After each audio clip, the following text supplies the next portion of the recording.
ప్రస్తుతం నాతో పాటు అనలిస్ట్ తాటికాయల జయరామ్ గారు ఉన్నారు. మాట్లాడే ప్రయత్నం చేద్దాం. ఇటీవల జరిగిన అటాక్స్కి సంబంధించి, అలాగే ఇప్పుడు ఆల్రెడీ యుద్ధం అనేది బార్డర్లో జరుగుతూనే ఉంది. ఎప్పటికప్పుడు కొంత హై టెన్షన్ కనపడతా ఉంది ఇండియా మొత్తం కూడా. మాట్లాడే ప్రయత్నం చేద్దాం. నమస్తే సార్. నమస్తే పవన్ సార్, ప్రధానంగా మీకేమనిపిస్తుంది సార్ అంటే ఈ అటాక్స్ కానీ నిన్నటి నుంచి కూడా పాక్ నుంచి తీవ్ర వ్యతిరేకంగా కూడా కొంత యుద్ధం వాతావరణం కనపడతా ఉంది. మీరేం చెప్తున్నారు? అంటే దీంట్లో దానికంటే ముందు మనం మాట్లాడాల్సిన విషయం ఏంటంటే మురళీ నాయక్ అనంతపూర్ జిల్లా వాసి, ఒక తండాకు సంబంధించిన వ్యక్తి. రామ్ నాయక్, జ్యోతి నాయక్ల కుమారుడు. Age about nearly 25 to 26 years ఉంటుంది.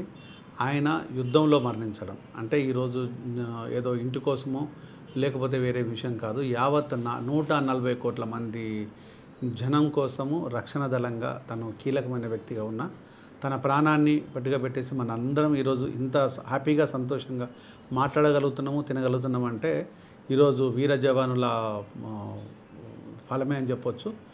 అనేక మంది ఎంతో రక్షణ ప్రాణాలు అర్పిస్తే తప్ప ఈ దేశము రాలేదు. ఆ దేశం కోసము ప్రతి నిత్యము ఈరోజు మిలిటరీ చాలా కట్టుదిట్టమైన భద్రత మధ్యలో మనం బతుకుతున్నామంటే ఈరోజు ఈ దేశ ప్రభుత్వము, ఈ దేశ పౌరులుగా మనం హ్యాపీగా ఉంటున్నామంటే ఈ దేశ రక్షణ దళాలు అనే విషయాన్ని మర్చిపోవద్దు. అదే రక్షణ దళాల నుంచి మురళీ నాయక్ మనకు రక్షణగా ఉండి మరణించడం అనేది బాధాకరమైన విషయము. అతనికి, అతని కుటుంబ సభ్యులకు, తల్లిదండ్రులకు నా ప్రగాఢ సంతాపము ప్లస్ కండోలెన్స్ తెలియజేస్తున్నారు. Right, thank you sir, thank you for reacting for దస్. కానీ అంటే ఇట్లాంటి మురళీ నాయక్స్ అంటే దేశం కోసం సేవ చేస్తూ మన కోసం వాళ్ళు ఎక్కడో బోర్డర్లో ఫ్యామిలీని వదిలేసి ఇట్లాంటి వీర మరణం అనేది అందులో అనుకోని అటాక్స్ ఇవన్నీ కూడా అబ్సల్యూట్లీ ఎలా చూడాలి సార్ దీనికి సంబంధించి? అంటే ఒక విషయం ఏంటంటే మనం గమనించాల్సింది ఏంటంటే మనం ఎవ్వరి మీద అటాక్ చేయలేదు. మనం మొదటి నుంచి కూడా మనం చెప్తున్నది ఏంటంటే కూర్చొని మాట్లాడుకుందాం ఏదైనా విషయం అంటే ఆ పీఓకే సంబంధించిన విషయాలు కావచ్చు, లేకపోతే ఏ విషయమైనా మనం మాట్లాడుకుంటే పోతుందనేది గత 77 years నుంచి పాకిస్తాన్తో మాట్లాడుతున్న విషయం. కానీ పాకిస్తాన్ ఏం చేస్తుంది అంటే అక్కడ పుట్టిన బిడ్డను కొంత ఏజ్ వచ్చిన తర్వాత, ఒక 6-7 సంవత్సరాలు వచ్చిన తర్వాత వాళ్ళకు విషాన్ని నూరిపోస్తుంది. వాళ్ళకు అంటే మనసంతా విషాన్ని నింపేసి అంటే వాడు పుట్టడమే హిందుస్థాన్ని చంపడాలనే విధంగా వాళ్ళని ట్రైన్ చేస్తున్నారు. అంటే మనం ఉండే ఇలా తిండి లేక ఉన్నామంటే దానికి కారణం హిందుస్థాన్, చదువు లేక ఉన్నామంటే దానికి కారణం హిందుస్థాన్, పేదరికంలో ఉన్నామంటే దానికి కారణం హిందుస్థాన్, మనము ఇంత బాధల్లో ఉన్నామంటే దానికి కారణం హిందుస్థాన్. అంటే ఇలాంటి మాటలు చెప్పుకుంటూ ఇలాంటి తప్పుడు సమాచారాన్ని వాళ్ళ బ్రెయిన్లో నింపేసి టెర్రరిస్ట్ మూహలు పిల్లల్ని ఈ విధంగా తయారు చేస్తుంటే ఆ పిల్లల్ని తీసుకొచ్చి మన మీద ప్రయోగం చేస్తున్నారు. అంటే ఇంత దుర్మార్గం అంటే ఇప్పటికైనా కూడా పాకిస్తాన్కు బుద్ధి రావాల్సింది ఏంటంటే మనం ఎప్పుడు కూడా పాకిస్తాన్ కానీ పాకిస్తాన్ ఆర్మీని కానీ మనం టార్గెట్ చేయలేదు. పాకిస్తాన్లో ఉన్న పొలిటికల్ వ్యవస్థను కూడా మనం ఎలాంటి కామెంట్ చేయలేదు. మనం చెప్పిందల్లా మనం ఏంటంటే ఏదైతే పెహల్గాంలో జరిగిన విధ్వంసకాండ ఏదైతే ఉందో, మారణోహం ఉందో, దానికి ఉపయోగపడిన ఆ సంబంధిత టెర్రరిస్ట్ గ్రూపులు కావచ్చు, లేకపోతే వ్యక్తులు కావచ్చు, వాళ్ళే మా టార్గెట్ అనే విషయాన్ని మనం సుస్పష్టంగా గ్లోబల్గా మనం సమాచారాన్ని మొదటి నుంచి కూడా మనం అదే చెప్తా ఉన్నాం. మా టార్గెట్ మీ సివిలియన్స్ కాదు, మీ ఆర్మీ కాదు, మాకు సంబంధించిన ఎవరైతే టెర్రరిస్టులు మా దాంట్లోకి వచ్చి అటాక్ చేశారో సో వాళ్ళని మాత్రమే మేము టార్గెట్ చేస్తున్నామని మన ఇండియా ఆర్మీ మొదటి నుంచి చెప్తానే ఉంది, గవర్నమెంట్ కూడా. కానీ అయినా కూడా ఈ రోజు వాళ్ళు సివిలియన్స్ మీద కూడా అటాక్ చేసే ప్రయత్నం చేస్తూ ఉన్నారు మన ఇండియా మీద. సో ఎట్లా చూడాలి సార్ దీనికి సంబంధించి? అదే అంటే ఈరోజు వాళ్ళకు యుద్ధ నీతి తెలియదు. అసలు యుద్ధంలా కాదు, వాళ్ళు ఎప్పుడు కూడా యుద్ధ నీతి తెలిసిన వాడు యుద్ధం చేస్తాడు. వాళ్ళకి యుద్ధ నీతి తెలియదు. వాళ్ళకి ఏమైనా కూడా దొంగ దెబ్బ తీయాలి, లేకపోతే అక్రమంగా దెబ్బ తీయాలి, లేకపోతే అనాలోచితంగా వ్యవహరించాలనే తప్ప పాకిస్తాన్కు ఎలాంటి ఆలోచన లేదు. అంటే ఈరోజు సరే వాళ్ళు చెప్తున్నది మనం వింటున్నదంతా పక్కన పెట్టేద్దాం. టెర్రరిస్టులను మనము కొట్టిన తర్వాత, టెర్రరిస్టులు చనిపోయిన తర్వాత వాళ్ళను ఖననం చేయాలనుకున్నప్పుడు పాకిస్తాన్ ఆర్మీ వచ్చేసి నేషనల్ ఫ్లాగ్ వాళ్ళ మీద కప్పేసి లాంఛనాలతోని, ప్రభుత్వ లాంఛనాలతోని వాళ్ళని ఖననం చేయడం అనేది దేనికి సింబాలిక్ అంటే ఈరోజు టెర్రరిస్టులు అనే గ్రూప్ వచ్చేసి మీ ఆర్మీలో ఉన్నారా, లేకపోతే మీ ఆర్మీనే టెర్రరిస్టులను తయారు చేసి పంపిస్తున్నదా? అనేదాన్ని ఈరోజు గ్లోబల్గా చాలా ప్రజల్లోకి వెళ్ళిపోయింది. ఆ వీడియోస్ వైరల్ అవుతున్నాయి కూడా. అంటే ఎప్పుడైనా గుర్తుపెట్టుకోండి, ఈరోజు ఈ దేశ వ్యవస్థ లోపల ఆ ఆర్మీ అనేది ఆ దేశ రక్షణ. కానీ ఆ దేశాన్ని రక్షించకపోను టెర్రరిజాన్ని వాళ్ళు పొందించేసి అదొక టెర్రరిస్ట్ మ్యానుఫ్యాక్చర్ కంపెనీ లాగా ఒక లిమిటెడ్ కంపెనీగా పాకిస్తాన్ మారిపోయింది. ఆ నేపథ్యం లోపల మీరు ఆ టెర్రరిస్ట్ గ్రూపులను ప్రోత్సహించేసి వాళ్ళను భారతదేశాన్ని పంపించేసి ఇంత మారణోహోమం చేసిన వాళ్ళను మీరు రాజలాంఛనాలతో చేస్తున్నంటే ఈరోజు పాకిస్తాన్ ఎజెండా ఓన్లీ టెర్రరిస్టులకు అనుకూలమే అనే విషయాన్ని ప్రపంచానికి మనం తెలియజేశాము, ప్రపంచానికి అర్థమైంది. సార్, నిన్న రాత్రి నుంచి జరుగుతున్న అటాక్కి సంబంధించి మనం మాట్లాడుకుంటే పలుమార్లు పాకిస్తాన్ నుంచి కొన్ని డ్రోన్స్ అటాక్ చేసే ప్రయత్నం చేసినా కూడా వాటిని తిరస్కరించి వెనక్కి తిప్పికొట్టే ప్రయత్నం చేస్తూ ఉంది ఇండియన్ ఆర్మీ. కానీ దీనికి సంబంధించి అంటే ఇప్పటికీ కూడా పాక్ ఎక్కడా కూడా తగ్గకుండా ఈ యుద్ధానికి ముందుకు వస్తుందంటే ఏంటి సార్ దాని ధైర్యం ఏంటి? అసలు ఎట్లాంటి ఏదంటారు పక్క దేశాలు కూడా సపోర్ట్ ఉండే ఛాన్స్ ఉంటుందా అనేది నా క్వశ్చన్. నేను ఇంతకుముందుకు లైవ్ చూశాను. సో విక్రమ్ మిశ్రా అంటే foreign secretary of India Vikram Mishra, next వచ్చి సోఫియా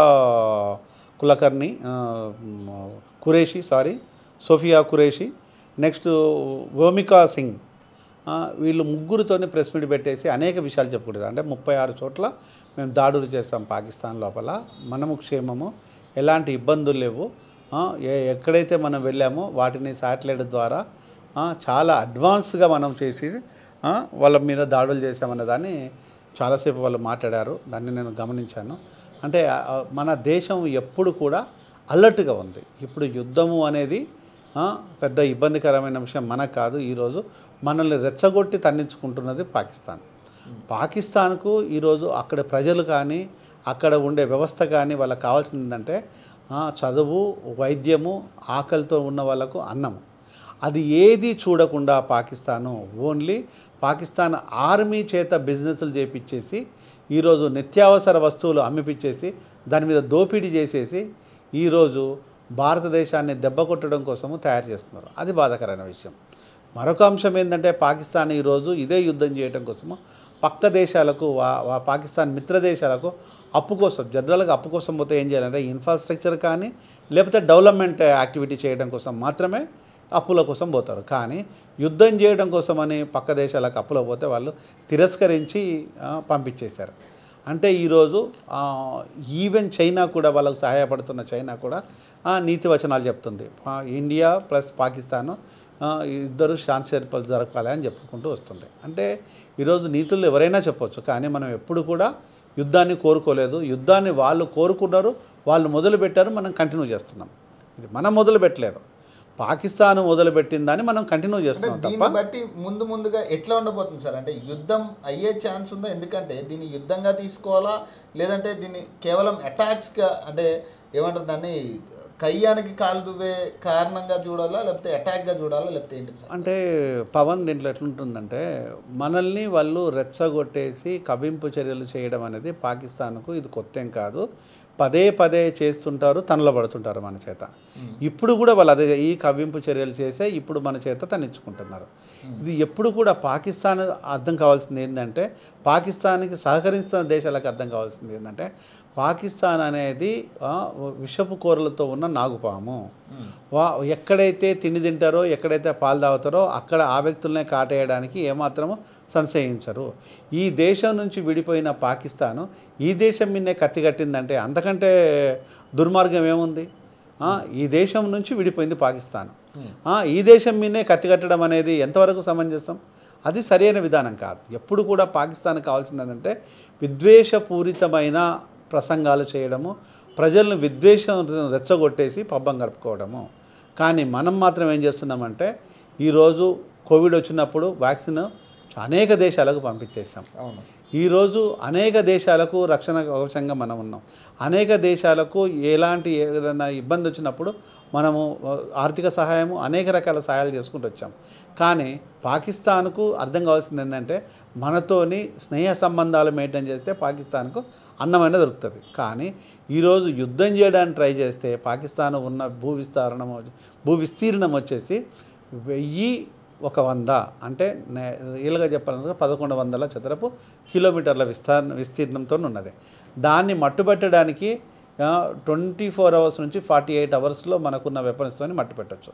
ఈవెన్ మనకున్న ఆయుధాలు కావచ్చు, లేకపోతే మన సామాగ్రి కావచ్చు, లేకపోతే మన సంపద, మన మిలిటరీ సంపద కావచ్చు, మిలిటరీ అంశాలు కావచ్చు. పాకిస్తాన్ కంటే ఇంకొక 2 రేట్లు ఎక్కువనే మనది, తక్కువేమి కాదు. అయినా కూడా పాకిస్తాన్ మనతో గొడవ పెట్టుకుందంటే ఏముంది అంటే, ఖచ్చితంగా యుద్ధం అనేది మనం చేయాలనుకుంటే, యుద్ధం అనేది కనుక చేయాలనుకుంటే జస్ట్ 48 అవర్స్లో పాకిస్తాన్ని క్లోజ్ చేయగలుగుతాం. అంటే ప్రపంచ పటంలోనే పాకిస్తాన్ లేకుండా చేయగలిగిన శక్తి మనకుంది. అయినా కూడా మనం ఏం చేస్తున్నామంటే, అక్కడి పౌరులను కాపాడుకుంటూ ఎవరైతే టెర్రరిస్ట్ స్థావరాలు ఉన్నాయో వాటిని మాత్రమే మనం దెబ్బ కొడుతున్నాం తప్ప అక్కడ పౌరులకు ఎలాంటి ఇబ్బంది రాకుండా మనం చూస్తున్నాము. అదేవిధంగా పాకిస్తాన్ ఉంటే బాగుంటుంది. అక్కడ ఉండే ఈవెన్ సపరేట్ దేశం కావాలనుకున్న ఒక ఆర్గనైజేషన్ కూడా ఉంది. ఆర్గనైజేషన్ కూడా ఈరోజు నిన్న మనతో పాటు మనకంటే ముందు 6 చోట్ల వాళ్ళు బాంబు పేలుళ్ళు చేశారు. వాళ్ళతో కూడా ఇబ్బందే ఉంది. అంటే ఇవన్నీ పాకిస్తాన్ గమనించుకొని బుద్ధి తెచ్చుకుంటే బాగుంటుంది అనేది నా సలహా. సార్ అండి, ఇన్ ఫ్యూచర్ ఎలా ఉండబోతుంది సార్? పాకిస్తాన్ ఒకవేళ సింధు జలాలు ఆపేసాం మనం, తర్వాత రూట్ మ్యాప్ కూడా మనం ఆపేసినట్టుగా మనం చూస్తున్నాం. నెక్స్ట్ ఫ్యూచర్ ఏంటి సార్? మరి పాకిస్తాన్ పరిస్థితి ఏంటి? ఒకవేళ యుద్ధమే వస్తే ఎట్లా ఉండబోతుంది సార్? అంటే ఇప్పుడు మనం ఖచ్చితంగా యుద్ధం చేయటం లేదు, యుద్ధంలాగా కూడా మనం చేయాలని అనుకోవటం లేదు. ఒకవేళ కనుక మీరన్నట్టుగా యుద్ధమే పాకిస్తాన్ కోరుకుంటే, యుద్ధమే వస్తే అక్కడ పౌరులే అక్కడ నాయకులను బతకనియరు, మిలిటరీని బతకనించారు. ఎందుకంటే అక్కడ ఉండే పౌరులు వాళ్ళు యుద్ధం కోరుకోవటం లేదు. అక్కడ ప్రతిపక్షాలు కూడా భారత్తో యుద్ధం వద్దు అని వాళ్ళు హెచ్చరిస్తున్నారు.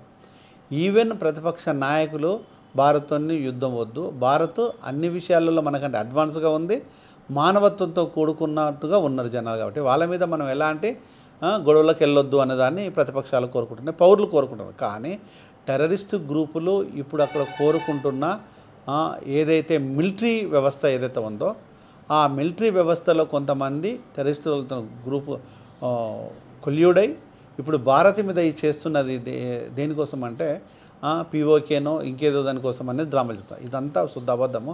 వాళ్లకు మన పతనాన్ని మాత్రమే చూడాలి అనేది కోరిక ఒకటి. మసూద్ అనేవాడు మన ప్రధానమంత్రిని, అంటే ఈ దేశ రక్షణ పాటు ఈ దేశ రెస్పెక్ట్, ప్రధాని అంటే ఈ దేశానికి రక్షణ మరియు రెస్పెక్ట్. ప్రధానిని పట్టుకొని ఊపిరి తీస్తామని చెప్తే ఎందుకు ఊరుకుంటాం మనం? మన ప్రజలు 140 కోట్ల మందిని ఉద్దేశించి సింధు నదిలో నీళ్లకు బదులు రక్తం ఏర్లై పారుతుంది అన్నప్పుడు ప్రధాని ఎందుకు ఊరుకుంటారు? అంటే ప్రధానిని అంటే ప్రజలు ఊరుకోరు, ప్రజలంటే ప్రధానిని ఊరుకోరు. దానికి బుద్ధి చెప్పడం కోసం రిప్లై జస్ట్ సింప్లీ రిప్లై అయ్యే విధంగా ఉంటే యుద్ధం ఇంకెలా ఉంటుందో మీరు ఆలోచించండి. యుద్ధమే కనుక వచ్చినట్టు అయితే అక్కడ ప్రజలు వాళ్ళను బతకనించారు. అక్కడ ప్రజలకు ఇంకా ఇంతకంటే అధ్వానంగా బ్రతుకుదేరు లేని పరిస్థితిలో మారిపోతుంటారు. ఇప్పుడే అక్కడ ప్రజలు చాలా ఘోరాతి ఘోరంగా ఉన్నారు. ఇప్పుడు అక్కడ డ్రగ్స్ విచ్చలవిడిగా డ్రగ్స్ అమ్ముతున్నారు. ఈవెన్ మాఫియా అక్కడ ఎంటర్ అయిపోయింది. అనేక ఇబ్బందులు అక్కడ ప్రజలు ఎదుర్కొంటున్నారు. ఈరోజు ఉద్యోగాలు లేకుండా, అన్నం లేకుండా చాలా ఇబ్బందులు ఉండడం. అలాంటి కామన్ సివిలియన్కి ఇబ్బంది రాకుండా కూడదనే ఇక్కడ ప్రధాని, ప్రతిపక్ష పార్టీలు, ప్రజలు ముక్త కంఠంతో ఒక నెత్తుడి వర్షం ఉండకూడదని కోరుకుంటుంది. అది కావాలని కాయంగానికి కాలు దువ్వుతే మనం చేయాల్సిందేది కర్మ. ఆ కర్మ ఎలా ఉందో అదే నెరవేరుతుందని నేను అనుకుంటున్నాను. సార్, ఒక పక్క సిపిఐ నారాయణ గారు మొన్న పెట్టిన వీడియో వైరల్ అయింది. అలాగే ఈరోజు అంబట్ రాయుడు గారు పెట్టిన ఏదైతే ట్వీట్ ఉందో దీనికి సంబంధించి కూడా కొంత హల్చల్ చేస్తూ ఉంది సోషల్ మీడియాలో. ఏం చెప్పదలుచుకున్నారంటే వీళ్ళిద్దరూ కూడా పాకిస్తాన్కి సపోర్ట్గా మాట్లాడుతున్నారు అనేది కొంతమంది వాదన. మీరేం చెప్పదలుచుకున్నారు? అంటే నారాయణ గారితో నాకు మంచి సంబంధం ఉంది, మంచి పరిచయాలు ఉంది. సంబంధం ఇన్ ద సెన్స్, సంబంధం అనే కంటే కూడా ఒక పరిచయం ఉంది. పెద్ద ఆయన చాలా ఉద్యమాలలో పాల్గొన్నారు. వారు అనేక చర్చలలో మేమిద్దరం పాల్గొన్నాము. సో వారు పాకిస్తాన్ని సపోర్ట్ చేస్తారనే కాదు, ఆయన మాట్లాడే విధానాన్ని కూడా చూశాను. కొంత విభేదంగా ఉన్నా కూడా పూర్తి స్థాయిలో దాన్ని సపోర్ట్ చేస్తున్నారని అనుకోను. సో వారు కూడా ఆలోచించి ఇంకా కొంచెం క్లారిటీగా మాట్లాడితే బాగుందో, క్లారిటీ మిస్ అయిందేమో అని అనుకుంటున్నాను. నారాయణ గారు కూడా చాలా మంచి వ్యక్తి, దేశాన్ని గౌరవించే ప్రేమించే వ్యక్తి. ఆయన దేశానికి వ్యతిరేకంగా మాట్లాడదు అనుకోను, కానీ కొంత ఇబ్బందికరంగా ఏదైనా ఉంటే కరెక్ట్ చేసుకోవాలని కోరుకుంటున్నాను. సార్ మరి ఈయన అంబటి రాయుడు గారి విషయంలో మాజీ క్రికెటర్ అంటే అంబటి రాయుడు అనే విషయాలు ఏంటంటే సింపుల్ కంటికి కన్ను పండుగ పన్ను సరైన విధానం కాదు. మనం సామరస్యంగా కూల్గా ఉండాలి, దాంతో పరిష్కరించుకోవాలని. అఫ్కోర్స్ కంటికి కన్ను మనం కోరుకోలేదు, పంటికి పన్ను కోరుకోలేదు, ప్రాణానికి ప్రాణం కూడా కోరుకోలేదు. అది అంబటి రాయుడుకు తెలుసు. సో మనం ఎప్పుడూ కోరుకోలేదు. కానీ నేను ఇంతకుముందు చెప్పినట్టుగా అక్కడ ఇష్యూ ఏదైతే జరుగుతుందో ఇప్పుడు, అది అంతకంటే ముందు పెహల్గాం లోపల ఇక్కడ ప్రజల్ని చంపేస్తే, అంటే వాళ్ళ మతాన్ని వాళ్ళ ఐడెంటిటీని అడిగి చంపడం అనేది కొంత బాధాకరమైన విషయం. అలాంటి పరిస్థితుల లోపల మనం ఇంకా వెయిట్ చేసిన తర్వాత కూడా ఇంతకుముందు చెప్పినట్టుగా మసూద్ అనేవాడు అనేక కామెంట్ చేసిన తర్వాత ఇలాంటి పరిస్థితి వచ్చింది. అంతే తప్ప అంబటి రాయుడు కూడా ఒకసారి అర్థం చేసుకొని మాట్లాడతారు అనుకుంటున్నాను. బహుశా వాళ్ళు సూచన మంచిదే అయి ఉండొచ్చు, కానీ ఇలాంటి టైం లోపల మనకు వ్యతిరేకంగా ఎలాంటి పోస్టులు దయచేసి పౌరులు పెట్టకూడదు.